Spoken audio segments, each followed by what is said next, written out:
guys! Welcome back again to my YouTube channel na kung saan ang pag-uusapan natin ay panibagong mga utangan, which is kung ikaw ay first timer, don't worry, itong video na to ang para sa'yo guys. So ngayong 2025, marami pa rin dyang takot umutang sa online loan app kasi iniisip ng iba na meron silang mababang credit history or credit score o kaya naman is first time pa lang uutang sa mga OLA. Kaya ngayon guys, isi-share ko tong video na to para sabihin sa inyo yung top 5 legit loan application para sa mga first-time borrowers. Ito po yung mga loan application na walang collateral, mabilis ang proseso at syempre, no credit history needed. Basta may one valid ID ka lang, pasok ka dito guys. Pero bago natin puntahan yung aking top 5 legit loan app para sa mga first-time borrowers dyan, naku, kung ikaw ay first time din dito sa aking channel at hindi ka pa po nakasubscribe, naku, i-click mo na po yung subscribe button at turn on the notification bell dahil para updated ka na rin sa ating mga daily vlogs at sa aking pa-weekly Gcash giveaway. Every Monday po ha, 5 lucky winners po yung aking pinipili at tuwing Monday po yung aking announcement. At syempre, may pa-monthly cellphone giveaway din po tayo na pwede mong i-convert into cash. Yes po. Marami nang nanalo dyan at paulit-ulit pa rin nananalo. Kaya stay connected, stay active. Malay mo ikaw na ang susunod. So, kapit lang guys. So ngayon guys, kung ikaw naman dyan talaga ay naghahanap ng mauutangan online dahil kinulang ka sa budget at first time mo, nako, panoorin mo tong video na to until the end.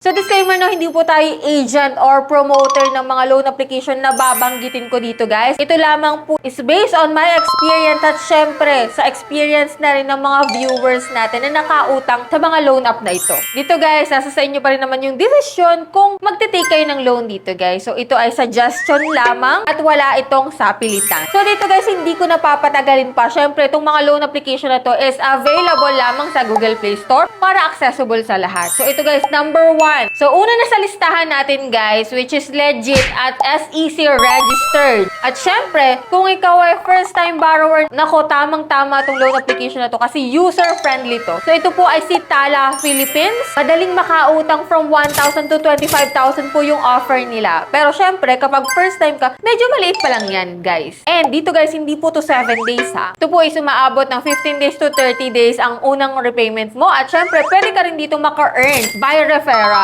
Na kung saan yung referral bonus mo is pwede mong magamit na, which is yung referral bonus mo na pwede mong ma-earn dito guys, is pwede mong magamit para buo mong ma-receive yung maluloan mo dito kay Tala Philippines. O, diba? So, tip ko lang sa inyo guys, kapag po yung cellphone at yung number na ginamit mo na before kay Tala, hindi ka na ulit makakapag-register ng bago guys. Kasi may account ka na sa kanila. Kaya kung ikaw ay magta-try muli dito kay Tala, suggestion ko lang na gumamit ka ng another number at another phone para hindi naka-registered sa kanila yung account mo. So, next na natin guys, sa list natin is Juan Han. Kilalang-kilala na rin to ng karamihan guys at marami na rin pong nakakapag-loan dito. Up to 15,000 yung pwede mong ma-loan dito. Pero syempre, kapag first time ka, halos nasa 2,000 to 4,000 lang muna. Syempre, newbies pa lang. Syempre, nagsisimula yan sa maliit. Hanggang sa papalaki ng papalaki. And then, may ipapasa ka dyang mga documents para mas lalo pang lumaki yung credit limit mo. Pero kung ikaw naman ay first time, don't worry kasi nag-o-offer naman sila from 2,000 to 4,000 muna. Kahit wala kang ipasa dyan na other documents. No? So, one valid ID lang. At syempre, itong si Juan Han, guys, may longer period of time ng pagbabayad mo. Syempre, ang pinakang cons lang dito, maaaring mas tumaas yung interest kapag hindi ka po nakapagbayad on time. At pwede, at may posibilidad talaga na hindi ka na makapag-reloan kapag na-overdue ka at na-late yung pagbabayad mo, guys.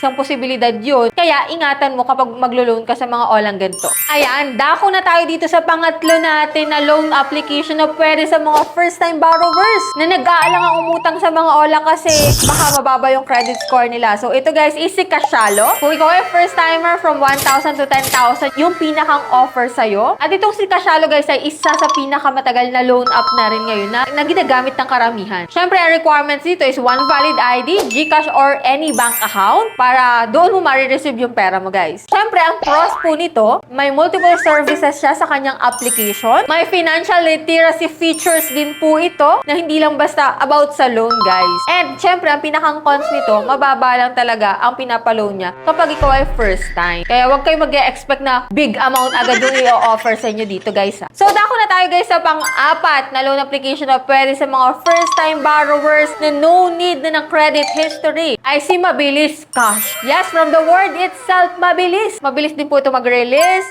at may longer period of time. Syempre nga lang, yun nga lang guys, yun nga lang, is maliit po ang offer sa unang loan mo. Pero kapag po ikaw naman ay repeat borrower, up to 2,000 to 60,000 na po yung offer dito kay Mabilis Cash. At isa pa rin sa cons dito guys is medyo may mga ilang documents ka rin po na ipapasa once na ikaw ay nakapag-reloan na sa kanila. May mga ilang documents ka po na ipapasa para tumaas yung credit limit mo dito kay Mabilis Cash. Pero nasa sa iyo pa rin guys, pwede ka rin namang hindi magbigay or hindi ka mag-upload ng mga GCash transaction history mo, yung mga portal mo sa SSS, sa Pag-ibig, pwede rin namang hindi guys. Kasi kung okay ka na dun sa offer nila, is kahit hindi ka na po magpasa ng mga other documents. And last but not the least sa ating top 5 legit loan application para sa mga first-time borrowers dyan, pwede nyo rin po itong itry si FT Lending. So ngayon guys, medyo okay din yung process nito. Kasi lately ko lang din siya na-discover na okay din pala itong si FT Lending. So available to guys sa Google Play Store ha.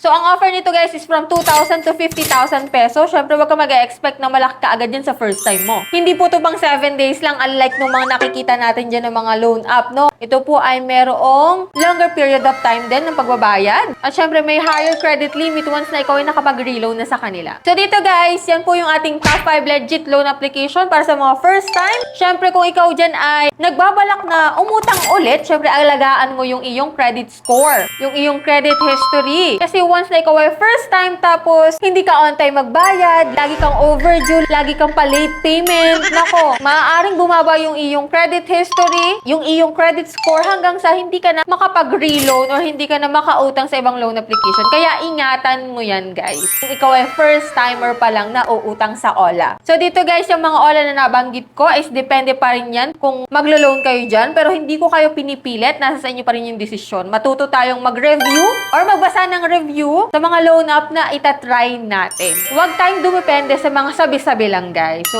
mas maganda talaga na tayo mismo yung mag-research ng ating sarili. So ito guys is suggestion lamang. Nasa sa inyo pa rin guys yung decision kung go kayo dito or hindi. So may mga iba pa rin naman dyan ng mga loan application na talagang okay guys. At masasabi mo talaga na maaasahan. So ito lang guys is ilan sa mga napili ko ngayong i-vlog. So update ko kayo guys sa susunod nating vlog kasi maaari pong madagdagan pa yung mga loan application na legit na pwede sa mga first time borrowers. No? So that's it. Ito lang po yung vlog natin for today and hoping ako guys na kung ikaw ay first time dyan na meron ka ng idea kung ano yung uutangan mong loan application. If ever man po na kayo ay may suggestion kung ano yung mga magaganda pang loan application dyan, kasi hindi ko naman po talaga sila malalahat sa isang vlog. Naku, i-share nyo po dyan sa comment section para at least magkaroon pa ng karagdagang ideas yung mga bago pa lang dyan magta-try. So that's it. Sa mga hindi pa po dyan nakasubscribe sa aking YouTube channel, kindly click the subscribe button, turn on the notification bell, and be updated sa ating mga latest vlogs. So bye-bye na muna for now guys. See you on my next video.